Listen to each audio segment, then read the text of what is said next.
Hi everyone, it's Elle from everydayelle.com. I'm just going to do a simple video on how you can position your paper and also use your pen correctly.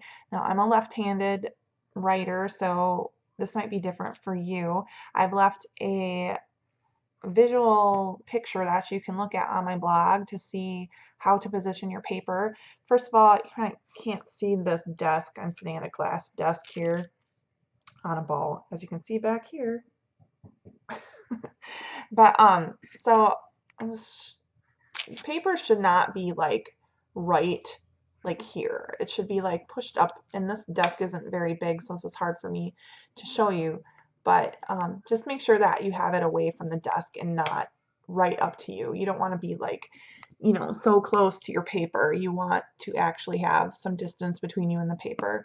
But I'm gonna have to leave the camera like that because I can't hold it like that. So first of all, I'm left-handed, so I tend to turn the paper more towards the center. So if you're right-handed, you might turn it this way, and that might be more comfortable for you. But I will say that you need to really test out what works for you, because I know some people like to turn their paper this way as a left-handed person, and this actually works better for them. But for me, I like to angle it kind of this way. So just play around and try to figure out what works best for you. So when I'm lettering, I like to have it this way because my letters look a lot better when I have my paper this way. If I have my paper like this, I can still make the letter. It just feels awkward to me. And sometimes if you have it this way, I don't know, for me it again just feels weird. So I like to have my paper positioned this way.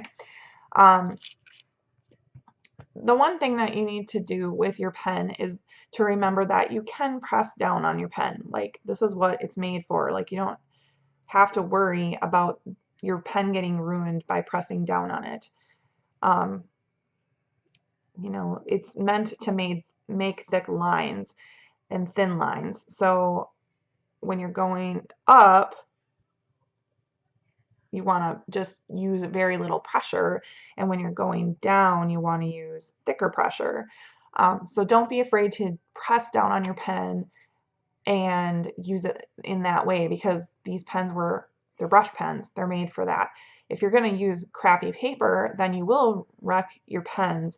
But if you're using tracing paper or really soft paper, smooth paper, you don't have to worry about that as much. So your pens, I've had this pen for a while and it has not shredded with all the use that I've used. The only thing that happens with some of these pens is they run out of ink.